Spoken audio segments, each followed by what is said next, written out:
30 dias no mosteiro com monges, e era um lugar onde eu não podia chorar, porque tudo que eu fazia era chamar a atenção. Então, quando isso aconteceu, eu me calei. E essa história vai parecer muito doida, mas é o que é. O roteiro aqui está pedindo para que eu explore os motivos por que eu decidi viver no mosteiro, pedindo para eu compartilhar pensamentos, dúvidas que me levaram a essa decisão. E eu não tenho como responder essa pergunta. Todo o meu movimento de chegada até o mosteiro foi feito a partir de uma força intuitiva. E essa história vai parecer muito doida, mas é o que é. Oi, meu nome é Silvia. Esse canal é um canal de autoconhecimento. Começou em 2012 e hoje eu tô retomando de maneira oficial. E eu quero começar por essa história. Como eu cheguei lá? Por que eu fui para lá? E todo esse movimento que me levou até lá, que foi única e exclusivamente intuição.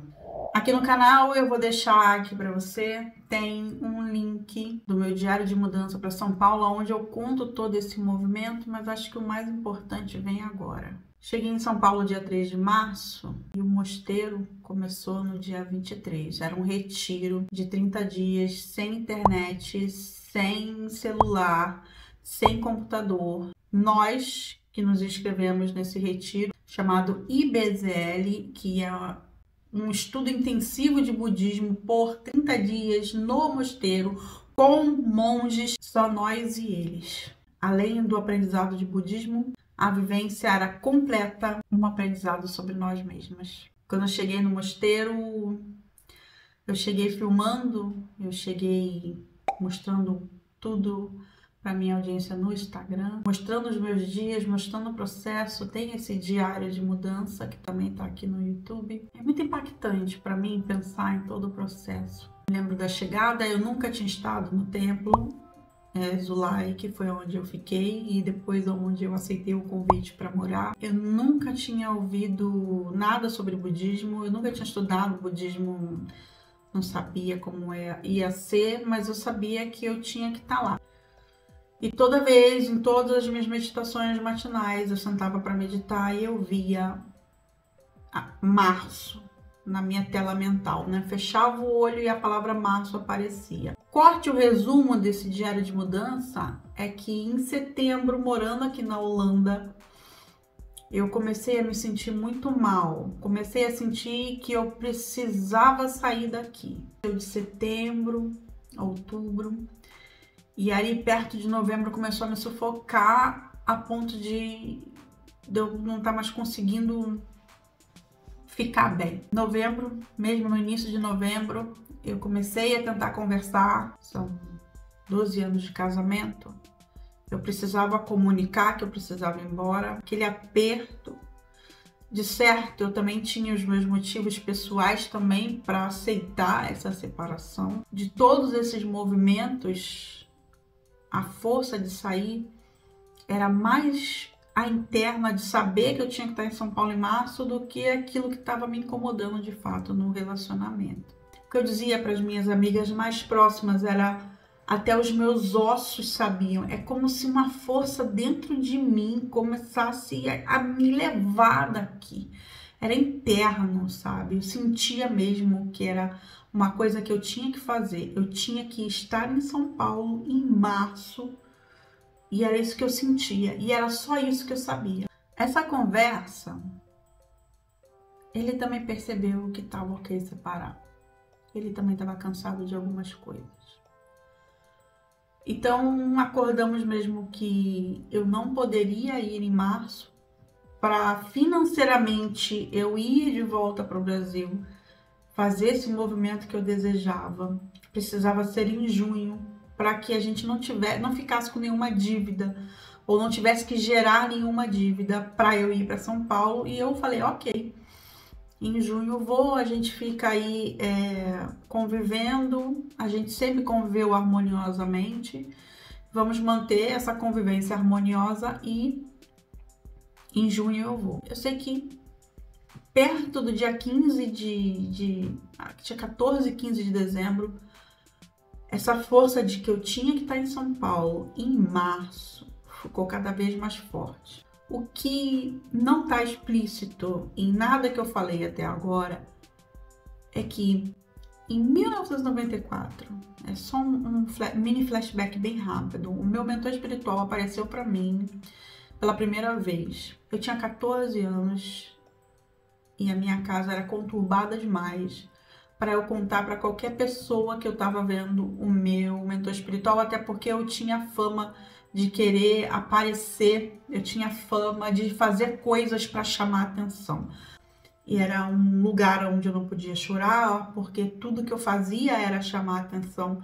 Então, quando isso aconteceu, eu me calei para não chamar atenção, para não gerar mais esse desgaste emocional. Vamos cortar para a pandemia, quando eu comecei meus processos de trabalhos voltados para a espiritualidade. A cura da minha tricotilomania aconteceu em 2017. Todo esse movimento da minha tricotilomania gerou um movimento de estudos pessoais.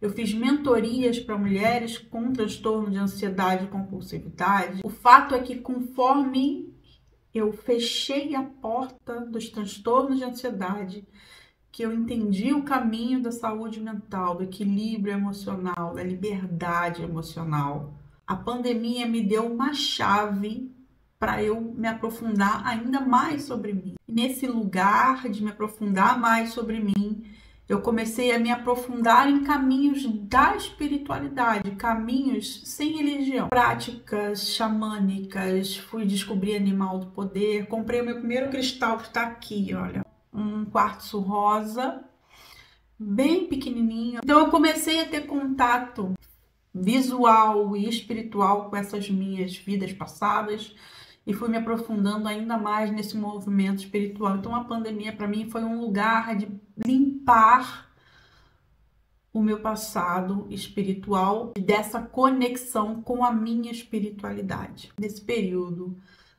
da pandemia, o meu mentor espiritual, que eu não via há muitos anos, voltou a se comunicar comigo nesse meu processo de contato espiritual, desse meu processo de aprimoramento pessoal, autoconhecimento a partir da espiritualidade. Com essa chave da espiritualidade, com essa chave de poder ouvir o meu mentor espiritual e saber a diferença da minha voz, dos meus pensamentos, do meu mentor espiritual e da minha intuição.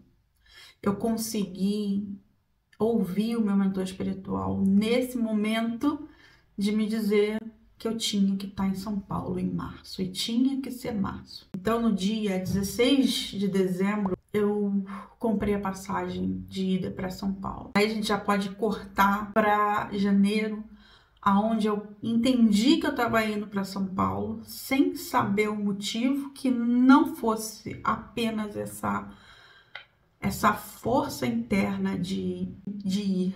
É como se todo o universo estivesse me empurrando para esse lugar. Fazia sentido internamente e não mentalmente, mas eu sabia que eu tinha que fazer. Então eu aluguei um apartamento pelo aplicativo do Quinto Andar, aqui da Holanda. Eu fechei o contrato em janeiro, mas eu só ia chegar em março. E o locatário, enfim, o dono do apartamento pediu para eu entrar no apartamento dia 23 de fevereiro. Só que eu só estaria em São Paulo dia 3 de março, que foi a data no qual comprei a passagem, no dia 16 de dezembro. E ele autorizou. Ele demorou uns 2 dias para pensar e autorizou. Nesses 2 dias que ele ficou pensando, a minha vontade era entrar no site da Quinto Andar e continuar procurando apartamento. Mas esse meu mentor espiritual dizia para mim, não procura mais, já tá resolvido. E eu queria entrar no site e procurar novos apartamentos, mas o meu mentor dizia não. Resumindo, 2 dias depois, o proprietário aceitou eu fechar o contrato em janeiro do apartamento e só entrar dia 3 de março, e assim foi. Depois que eu fechei esse contrato em janeiro, eu fiquei sabendo do retiro IBZL, que é um retiro de estudo intensivo de budismo no Templo Zulai, que fica em Cotia, que é o maior templo budista da América Latina. Todos esses movimentos começaram a fazer um certo e leve sentido. Não que tivesse claro, mas agora eu tenho um porquê.